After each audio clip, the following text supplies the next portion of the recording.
Ahora, el resumen de Marcelo Longobardi. Empezamos el resumen de este día jueves con una muy mala noticia. Ha muerto Freddy Rincón, el gran futbolista colombiano, 55 años de edad, víctima de un accidente de tránsito muy severo que le produjo un trauma cráneoencefálico. Y que, como ustedes saben, fue una estrella del fútbol en Colombia, en Europa, en el Napoli, en el Real Madrid. Murió esta madrugada como consecuencia de este accidente. Es ya un tema de todos los portales del mundo a esta hora de la mañana. Lamentamos muchísimo la muerte de Freddy Rincón, confirmada esta madrugada. Bueno, vamos a empezar por el principio. Vamos a ver enseguida, en minutos, toda la historia de la inflación y la señora Kirchner, pero me gustaría comenzar con el tema más relevante del mundo, que es Ucrania, y algunos temas internacionales. Y Juan va a aportar enseguida algunos datos significativos. Me mandó unas fotos esta mañana, Juan, no sobre París, sino sobre Alemania, muy complicadas. Les cuento que ayer apareció en escena el señor Nicolás Maduro, que invitó a un grupo de gente a una supuesta cumbre antifascista, ¿no? Y el propio Maduro dijo ayer que hay en el mundo una dictadura mediática contra Rusia, que interpretó y le puso un nombre, la llamó rusofobia. Así que Maduro entonces, también en un zigzagueo bastante espeluznante, ahora se puso del lado de Putin y denunció una rusofobia y responsabilizó, como siempre ocurre en estos casos, y también en la Argentina, a los medios, Romina. Algo parecido ocurrió muy lamentablemente en el seno de la ONU con el embajador argentino en este organismo, yo Federico Villegas Beltrán, que no tuvo mejor idea que invitar a los embajadores de Rusia, Cuba, Venezuela, Pakistán, Bielorrusia, China y Sudáfrica a una reunión para subrayar el valor del multilateralismo, ¿no? Vamos a ocuparnos del asunto del embajador Villegas Beltrán más tarde, pero esto va en línea con lo ocurrido ayer o anteayer con el economista Claudio Lozano, que trabaja en el Banco Nación aquí en la Argentina, que también presentó una defensa significativa de la relación argentina con Rusia a propósito de la idea de la neutralidad y de la relevancia que, a juicio de Lozano, ha tenido Rusia en la Argentina con el tema de las vacunas. Quiere decir que Venezuela y Argentina, y en el caso de Argentina muy en particular, está zigzagueando con el tema Putin y Rusia, y en este caso más bien del lado de Rusia, ¿no es cierto? Respecto del tema de la invasión de Rusia en concreto, ayer habló Volodymyr Zelensky, el presidente ucraniano, que ya le pidió directamente a los europeos, Juan, que dejen de patrocinar comprando energía a la maquinaria militar de Moscú. Sí, fue muy directo.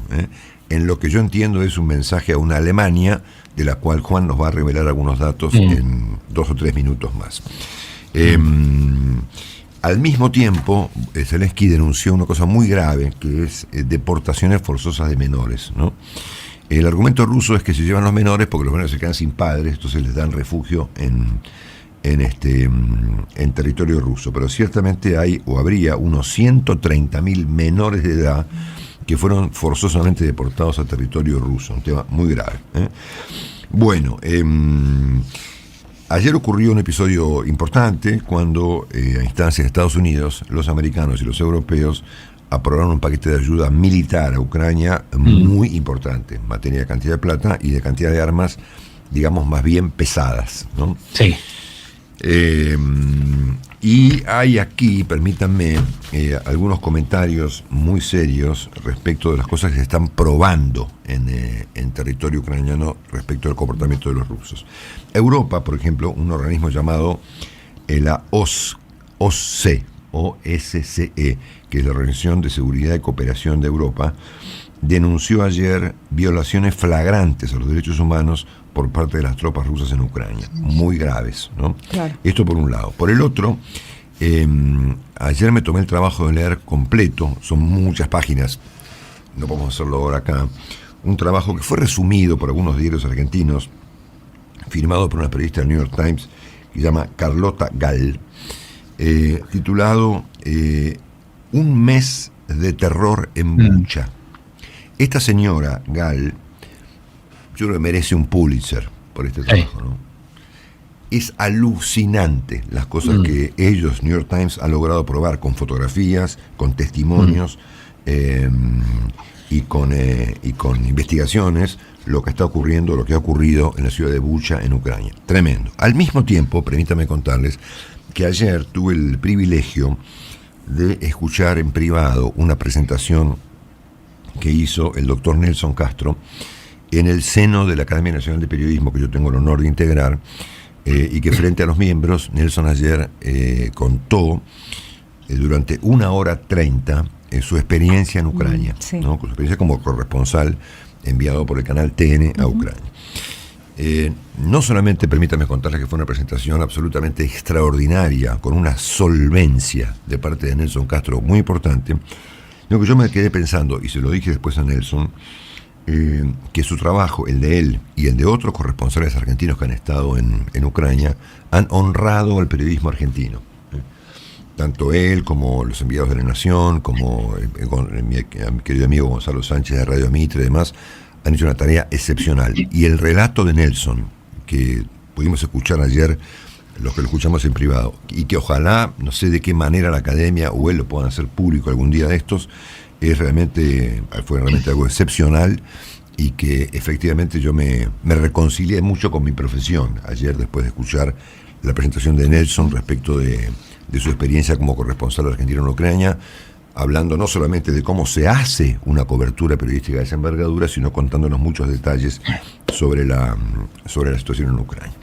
El presidente Putin ayer ha rechazado, bastante enojado, el término genocidio que utilizó el presidente Biden para definir lo que está ocurriendo en Ucrania. Y de paso les cuento, ya que estamos hablando de Juan Dillon, que ayer el gobierno francés confiscó una mansión extraordinaria que está ahí en la Costa Azul, en Antibes, ahí al ladito de Cannes, perteneciente, como gran parte de la cosa que hay ahí, al señor Roman Abramovich, ¿no?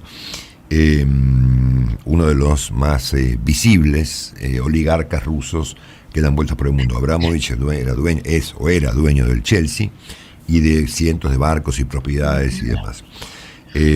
Esta casa, bueno, he visto las fotos, son impresionantes. 120 millones de dólares en la casa, que está sobre el mar, en Cap d'Antibes, que es una de las localidades más lindas de la Costa Sur, que está ahí pegadita a Cannes, ¿no es cierto? Yo me preguntaba si en la Argentina hay algún oligarca ruso. Viste que los hay en todo el mundo, muy particularmente en Inglaterra, en Londres y en París, ¿no es cierto? Bueno, y en un lugar de Italia que se llama Cerdeña, está lleno de oligarcas rusos, ¿no es cierto? Están todos los barcos también ahí en Olbia, en el puerto de Olbia. Exactamente, bueno. Entonces, ¿hay algún oligarca ruso por acá? Yo creo que hay por lo menos uno. Debe haber, claro que sí. Hay uno, ¿no? Después, otro día lo hablamos, ¿no es cierto? Que vive en Londres, que fue galardonado por la reina de Inglaterra con el título de Sir, y que tiene algunas inversiones en la Argentina, ¿no es cierto? Que por supuesto no están hoy bajo observación de nadie, pero es un dato que les agrego, ¿no es cierto? Bueno, completame la información, Juan, con lo de Alemania particularmente, ¿no? Bueno, particularmente, derivaciones y combinaciones de la guerra que están repartiendo esquirlas por toda Europa. En términos de lo que está pasando políticamente y económicamente en Alemania, te diría que hay que prestarle mucha atención. Te compartí una foto esta mañana, que es portada de varios diarios alemanes, o en realidad es la trama de la investigación sobre el presidente Frank Steinmeier, presidente de Alemania, con fotos en el 2006 en una reunión con el canciller Lavrov, el canciller ruso. Muy afectuosas, si las has podido ver, son muy afectuosas. Con detalle. Las fotos hablan mucho, ¿no? Claro. Las fotos y hablan, habla de las fotos te cuentan historias, ¿no? Y esa foto de Lavrov con el presidente alemán, después la subimos, después la subo yo a Instagram para que la gente la pueda ver. prácticamente tomándole la mano, ¿no? Se habla de la relación con Gazprom, la compañía rusa energética, porque no solamente de gas, como uno podría inferir. También fue ministro de Asuntos Exteriores de Angela Merkel, por lo cual se está haciendo un repaso. Y como Vladimir Putin prácticamente tiene a varios funcionarios actuales, parlamentarios alemanes, como títeres dentro del gobierno alemán. Esto está prácticamente desarticulando la coalición gobernante y está desaparecido Olaf Scholz. Así que una de las tantas derivaciones, después te puedo decir Le Pen, también está en la portada de todos los diarios europeos, obviamente con una derivación de sus contactos y la posibilidad de que sea presidenta de Francia, así que muchos temas. Sí, muy serio. Bueno, esto explica obviamente por qué razón el presidente Zelensky de Ucrania resolvió no recibir en la capital de su país al presidente alemán, ¿no? Y claro, aparece justo esta foto mostrando una cosa muy simpática entre este personaje Lavrov, que es Sergei Lavrov, que como las fotos hablan, obviamente, el tipo es un sujeto siniestro, ¿no? Es el canciller de Putin, ¿no? Sí. Es un personaje horrible, perdón, ¿no? Pero es un personaje horrible. Sí. Bueno, te completo la información internacional, querido Juan, algo deben saber en Europa de esto, con lo que está ocurriendo en Shanghái, que es muy serio, porque Shanghái ha puesto 20 y pico de millones de personas bajo confinamiento porque hay un rebrote de COVID. Y esto tiene un montón de problemas, o genera un montón de problemas con independencia del confinamiento y las cuarentenas, porque primero está afectando el comercio mundial. Obviamente Shanghái parada, una ciudad gigantesca que tiene 25 millones de habitantes y que es una capital comercial gigantesca en el Asia, está generando problemas de todo tipo. Y además hay siempre las reacciones en China son reprimidas finalmente, ¿no? Pero hay saqueos, protestas y censuras, esto lo cuenta hoy el diario La Nación en Buenos Aires, con una población que a juicio de La Nación podría comenzar a rebelarse nada menos contra el presidente Xi Jinping, que es un Putin gigantesco, ¿no es cierto? Bueno, y finalmente les cuento que fue detenido un tipo llamado Frank Robert James. Las pistas para su detención las ofreció el mismo Frank James por el ataque en el metro de la ciudad de Nueva York, allí en Brooklyn, ocurrido antes de ayer por la mañana. Bueno, ese es el panorama que nos presenta el mundo hoy, jueves 14 de abril del 2022, aquí en la Argentina, feriado, obviamente como consecuencia del Jueves Santo, pero nos burlamos de Juan Dillon, que él tendrá un lindo día, pero no es feriado para Juan Dillon. Para él no. Para mí no. El lunes, Marcelo, bueno, el lunes.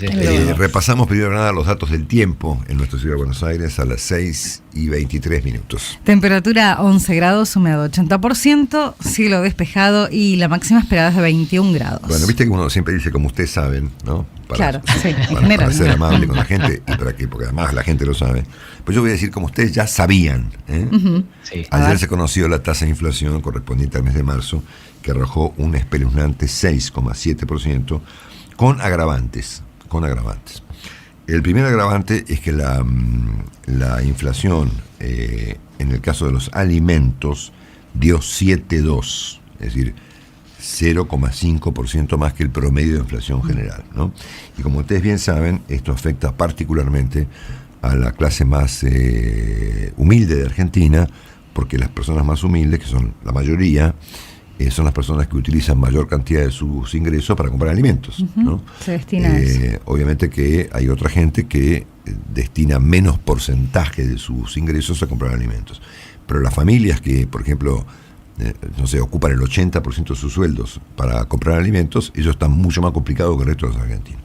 Quiere decir que si empezamos a mirar un poquito la tasa de inflación de Argentina, encontramos este primer dato, ¿no es cierto? Esto ocurre además en un contexto donde el tipo de cambio está bajando, es decir, está subiendo la inflación de manera acentuada y está bajando el dólar. Lo cual, después lo veremos con Willy, en el caso de que Willy Cohen aparezca esta mañana, cosa que nunca se sabe, por cierto. ¿Vendrá hoy? No sabemos. Sí. Bueno, está incubando un problemón. ¿No es cierto? Porque fíjense ustedes, la inflación llegó a este nivel con el tipo de cambio para abajo y con gran parte de las tarifas congeladas y con muchos precios que están controlados. Y aún así, La inflación fue 6,7 general y 7,2 en el caso de los alimentos. Y además les agrego yo que este proceso no es nuevo, ¿no es cierto? Esto viene del 2007, obviamente que no llegamos nunca a este nivel. Hace 20 años no ocurre una tasa de inflación de esta envergadura. Macri tuvo una de 6,5, si no me equivoco, en algún momento, cuando subió tarifas y demás.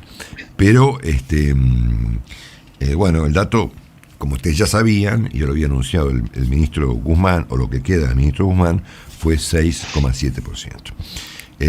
Todos los diarios de esta mañana coinciden en subrayar que es la tasa de inflación más alta ocurrida en los últimos 20 años, con un pico, repito, en el tema de los alimentos. En términos de ranking, hay alguna opinión respecto de si Argentina está atrás o no de Venezuela, porque Venezuela tiene 2 mediciones de inflación, la oficial, que le dio creo que 1,4, pero la real dicen que es 10, ¿no? Entonces no estamos seguros, claro, si Venezuela, si estamos peor o mejor, ¿no?, que Venezuela. Pero si miramos un poquito los números de la región, porque obviamente es cierto que en el mundo entero hay un aumento de la inflación. Ayer fue un tema que comentamos mucho con Juan, porque empezaron a aparecer datos de inflación anualizados muy altos en Europa y en Estados Unidos, del orden del 6 al 8%. Pero es un año eso, un año. Lo nuestro es por mes, ¿no? Quiere decir que lo nuestro es 12 veces más de lo que está hoy complicando la vida económica del mundo entero. ¿Sí, Juan? Sí. No. Decía, te afirmaba, no, obviamente. Bueno, fíjense ustedes, por ejemplo, México, ¿no es cierto? El mes de marzo, 1%. Colombia, 1%. Venezuela, bueno, dependiendo de cómo se lo mire, yo tomo el dato extraoficial, 10,5%. Así que nos gana Venezuela por poquito. Ecuador, 0,1%, están dolarizados. Perú, 1,4%. Chile, 1,9%. Uruguay 1,1, Paraguay 0,8 y Brasil 1,6. Quiere decir que, con independencia de la discusión respecto de si le ganamos o no a Venezuela, dependiendo cuál medición se toma, Argentina tiene la inflación más alta de América Latina. Y estos números que estoy dando son números muy altos ya. Claro. Donde sí se puede argumentar eventualmente que son víctimas, estos números son resultado del conflicto mundial y de la pandemia y de la guerra también. De la guerra y del COVID. Y del COVID y de todo lo que ustedes quieran, ¿no es cierto? Y a nivel mundial estamos detrás de Rusia. Después vamos a mirar más detalles respecto de estas lamentables estadísticas, pero nos ha superado Rusia, al menos durante el mes de marzo. Pero haremos un esfuerzo seguramente para alcanzarlos próximamente. Completando esta agenda económica, a ver, después hablaremos de esto, pero en cualquier caso acá lo relevante de este asunto es que la Argentina balbucea frente a este problema. Es decir, el gobierno no ha mostrado ninguna siquiera preocupación, ¿no es cierto? Confían, dicen, es que como consecuencia de un aumento en la tasa de interés que ya ayer aplicó el Banco Central, la inflación podría bajar en abril a otro dato espeluznante, 5,5%. Bueno, completando la agenda económica, después le dejamos a Willy estos detalles, tenemos que la Casa Rosada insiste en la aplicación de este impuesto a las ganancias imprevistas, y se supone que se dirigen hacia las compañías petroleras, las compañías mineras y el campo. Y ahí vamos a ver después qué es lo que opina nuestro amigo el señor Martín Melo. Bueno, no hubo todavía acuerdo por el tema del paro de los transportistas de granos, y también vamos a escuchar con atención a Martín después para ver cómo se ha grabado el asunto. Simpaticísima la idea, simpático porque esto es desopilante, digamos, ¿no? Leía con atención esta mañana y ayer también este proyecto o ya medida de la UIF, que es la Unidad de Investigación Financiera de Argentina, que va a investigar a todas las personas que compren autos que valgan más de 6 millones de pesos, son $20.000, ponerle 20 y pico de mil dólares. Todos, casi todos. Sí, pero si uno mira el texto de esto, usted no sabe lo que va a ser la burocracia para comprar un auto, ¿no es cierto? Claro. Te sacan las ganas, te digo. Sí. Inclusive, les leo un tramito, ¿no?, de algo que se publicó ayer. Y con esto hacemos un corte y después seguimos. Los sujetos obligados los bancos deberán definir un perfil del cliente que estará basado en la información, documentación relativa a la situación económica, patrimonial, financiera y tributaria de las personas, y deberán hacer una copia autenticada de escritura por la cual se justifican los fondos con los que se realizó la compra, certificación extendida por un contador público matriculado para poder comprar un auto en la Argentina, señores. Bueno, hay dos noticias económicas un poquito más alentadoras.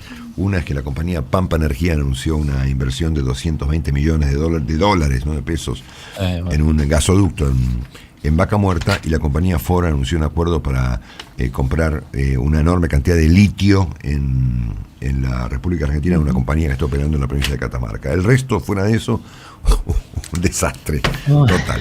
En el siguiente capítulo del resumen hablamos de la señora Kirchner y de su, vamos a ponerlo así, del papelón internacional que ayer presentó la Argentina en el seno de esta cumbre entre legisladores de América Latina y de Europa. Y nos acompaña, como siempre, en el resumen, Juan, que lo dejamos acá esperando. Juan, un abrazo y gracias, ya venimos enseguida. La temperatura en Buenos Aires, Romy. 11 grados, humedad 80% y el cielo despejado. 11 grados la temperatura en Buenos Aires, humedad 80%, el cielo está despejado, se prevé una máxima de 21 grados con cielo ligeramente nublado. Bueno, enseguida llega Nicolás Singer, va a estar enseguida también con nosotros Martín Melo, veremos qué ocurre con Willy Cohen, por ahora ha venido durante 3 programas, hoy es el 4º programa de este ciclo. Semana Santa va. Sí, y está Juan, por supuesto, como siempre, desde París. Semana Santa, Marcelo, por tenés consideración, por favor, Jueves Santo. Respecto de Willy. Muy agradecido con los mensajes que recibimos esta mañana de nuestros oyentes que están en el exterior. Nuestro amigo Marcelo Benaglia nos escribe desde Australia y nos pone perfecto el resumen. Gracias, Marcelo. Y el señor Wenceslao Brown, un argentino que vive en Suiza, nos ha mandado un abrazo también y dice que está como vos trabajando, efectivamente, en Suiza. Se ve que tampoco es feriado. Bueno, los europeos trabajamos mucho, Marcelo. Muy bien, Los europeos trabajamos les cuento, mucho. Nos metemos en el segundo capítulo del resumen, sino que ya contamos, obviamente, lo que ustedes ya sabían de la inflación y les contamos un poquito del panorama mundial. Lo importante de la presentación de la señora Kirchner, en términos generales, a mí me parece que es el bochorno internacional que significó la presentación de la señora Kirchner en un ámbito que no daba para un acto de carácter partidario, ¿no es cierto? Que fue lo que finalmente hizo ella ayer, como hace habitualmente, ¿no es cierto? Es más, hubo una declaración formal, escrita, de varios integrantes de este organismo, de este grupo llamado Eurolat, ¿no? Calificando el episodio de bochornoso espectáculo, ¿no? Y de hecho, creo que lo fue algo realmente muy fuera de lugar, ¿verdad? La señora Kirchner tampoco dijo nada nuevo, ¿no? Es más, la frase que te pongan una banda y tener el bastón no es todo el poder, que es obviamente una frase que está interpretada como una frase dirigida a seguir erosionando más de lo que está la figura presidencial, tampoco es nueva. Es decir, ella viene con esta historia de erosionar al presidente desde hace más de un año, si no es nuevo tampoco. Así que no hemos visto realmente ninguna novedad. El país está, como yo decía, convulsionado y escandalizado por estos episodios conjuntos, la inflación y la aparición ayer de la señora Kirchner, que ciertamente no constituye ninguna novedad. Y es más, yo me animaría a decir que la señora Kirchner dijo cosas más graves que la frase que todo el mundo se le atribuye al presidente, porque esa frase puede ser tomada de dos maneras, ¿no? Ella dijo que te pongan una banda y tener el bastón no es todo el poder. Bueno, primero, es un mensaje al presidente Fernández, a quien está evidentemente en una tarea de demolición y de erosión muy importante. Y en segundo lugar, es una frase que de alguna manera representa el pensamiento del conjunto del kirchnerismo respecto de que nosotros creemos que ellos tienen el poder, pero ellos creen que el poder está en otro lado. O sea, el kirchnerismo siempre se presentó públicamente como la oposición a algo, ¿no? A los medios, a las empresas, a los mercados, a la OTAN, a Estados Unidos, a la NASA, a todo lo que a ustedes se les ocurra. Entonces esta frase tiene estos dos interpretaciones, ¿no? Y yo creo que las dos aplican en este caso, ¿no?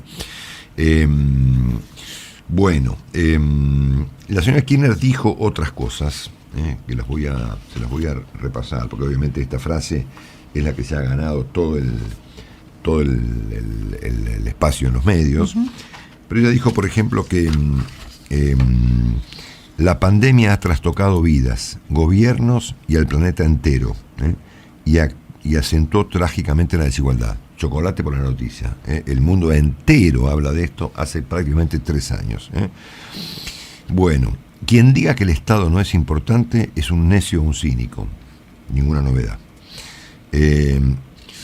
Hemos denunciado el doble estándar de las potencias que se creen por encima de los países y no respetan el derecho internacional. Hizo aquí una crítica a la OTAN que tenía muy poco que ver con el asunto de ayer y ciertamente sonó como una frase amigable con los rusos, ¿no? ¿Cuánto representan del poder nuestros parlamentos, nuestros ejecutivos, nuestro poder judicial, tantas veces cooptado por factores económicos? Todo un extravío de bajo nivel que explica obviamente el término bochornoso espectáculo que fue con el que definieron los parlamentarios europeos gran parte de lo que la Argentina presentó ayer en este lugar tan lindo como es el Centro Cultural Kirchner, ¿no es cierto? Así que bueno, nada, me parece que no hay mucha novedad por fuera de la convulsión y lo escandalizado que están muchos argentinos con esta historia, ¿no? La señora Kirchner ha vuelto evidentemente a socavar la autoridad del presidente, ha vuelto con el conflicto eterno entre el Estado y el sector privado, metió en el medio a la OTAN, omitiendo todo comentario sobre el tema de Rusia, y acá viene lo más importante. Ella insistió con la idea de que es obligatorio, dijo, revisar la ingeniería institucional bajo el argumento, dijo ella, de que está la democracia en crisis, ¿no? Con lo cual la enviaría a una crisis aún mayor, ¿no es cierto? Ustedes saben que ella había planteado en muchas oportunidades que el sistema republicano, es decir, la división de poderes, era algo anacrónico. Y en alguna oportunidad dijo, y esto fue lo que repitió ayer de otra manera, que ella no se atendería con un dentista de 1780, ¿no? Argumentando que Montesquieu y la idea de la división de poderes que regula gran parte del mundo occidental es una noción anacrónica, ¿no? En lo que significa, digamos, un comentario formalmente autocrático. ¿No? Formalmente autocrático. Este es el comentario más grave que hizo la señora Kirchner. Claramente. Lo de Fernández es una obviedad, ¿no es cierto? Pero este comentario es dramático. Bueno, esta combinación de elementos, el haber acentuado el conflicto en el seno del oficialismo y la confirmación de la tasa de inflación, presenta un cuadro dramático, que es que esto no tiene solución. Porque es obvio que un programa antiinflacionario necesita de una estructura, de una arquitectura política que lo pueda sostener. Y obviamente no están dadas las condiciones. Quiere decir entonces que detrás del tema de la inflación viene para nosotros estos comentarios de la señora de Kirchner frente a un auditorio que quedó... Había parte del auditorio que festejaba, obviamente, había un acto militante, digamos, dentro de esta especie de cumbre, digamos, de este grupo, cuyo sentido tampoco se lo encuentro mucho, que es el Eurolat, ¿no es cierto? Bueno, el presidente Fernández... Juan, ¿te sorprende? No. Nada, Marcelo. Okay, bien, Juan, bien, no, Juan. No. Bueno, no sé. El presidente Fernández desactivó, cuenta hoy el diario Clarín, una cumbre de gobernadores, ¿no? Porque los gobernadores, según cuenta esta crónica de Federico Mayol, esperan que el presidente Fernández dé un golpe de timón en la gestión, cosa que por supuesto no va a ocurrir. O ocurrirá de manera quirúrgica, digamos, habrá eventualmente algún pequeño cambio, pero es evidente que no están dadas las condiciones para que el presidente Fernández dé un golpe de timón. Si me preguntan qué pienso yo sobre esto, a mí me importa mucho más lo que haga el presidente que lo que diga la señora Kirchner, porque no hay sustituto al papel del presidente en un país como Argentina en el contexto de una crisis. Entonces yo pondría más el foco en el comportamiento del presidente, que no se extravíe la señora Kirchner, que no constituye ninguna novedad. ¿Tengo yo alguna esperanza de que exista alguna reacción de parte del presidente Fernández? La respuesta de esa pregunta es no. Bueno, ayer hubo movilización piquetera en la Ciudad de Buenos Aires, con marchas en Avenida Mayo, en Plaza de Mayo. Esto no se terminó, es la frase que explica lo que va a venir de acá adelante. Sigue habiendo un desbole muy grande con el tema de la justicia y del Consejo de la Magistratura. Permítame hacerles un breve repaso de dónde viene esta historia. El Consejo de la Magistratura fue creado por el Pacto Olivos entre Alfonsín y Menem, y de alguna manera sustituyó el papel del Senado de la Nación en la designación y remoción de jueces en la Argentina. Bueno, en 2006 Cristina Kirchner hizo cambiar la ley que regulaba el Consejo de la Magistratura y disminuyó a su conveniencia el número de miembros del Consejo, de 20 a 13, ¿no? Porque de esa manera le dio mayoría al kirchnerismo en el Consejo de la Magistratura, politizando, por supuesto, un organismo que tenía, obviamente, como sentido ser independiente, que nunca lo fue.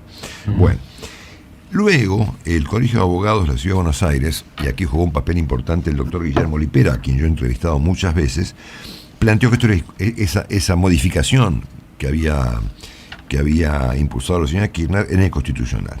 Y finalmente la Corte, ahora en diciembre del 2021, declaró esa ley inconstitucional y ordenó volver al formato original anterior del Consejo de Magistratura. Esta papel de determinación de la Corte derivó en que un sector importante del kirchnerismo planteara que la Corte está por dar un golpe institucional. Eso lo dijo Parrilli y otros funcionarios del kirchnerismo y integrantes del Senado. Tranquilo. Sí, Juan, perdón. No, tranquilo, ¿no? Sí, bueno, en este contexto aparece un juez, un juez de la provincia de Entre Ríos, juez federal de Paraná, que inhibió un fallo de la Corte, ¿no?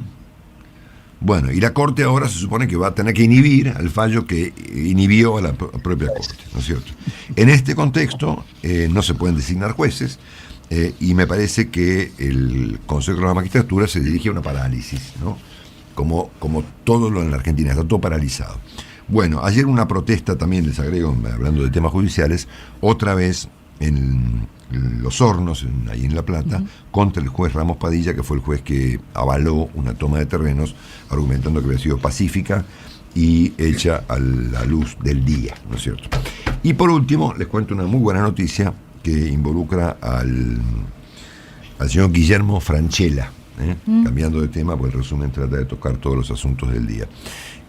Su película Granizo se volvió un super recontra éxito en Netflix. Está entre las 3 películas más vistas, con unos números extraordinarios. Yo no la pude ver, lamentablemente todavía, conozco el argumento, pero no la pude ver. Es la 3ª película más vista del mundo. Sí. Increíble, ¿no? Un fenómeno. Extraordinario. Me alegro mucho por los Francella, que es un recontra capo, y por toda la gente que ha hecho este trabajo. Señoras y señores, este ha sido... Bien, Marcelo. Perdón por la molestia. Jueves Santo, bien. Bien. Gracias. Buen trabajo, Marcelo. Bien, gracias. Por Jueves Santo, bien. Este ha sido el resumen de este día, jueves 14 de abril de 2022.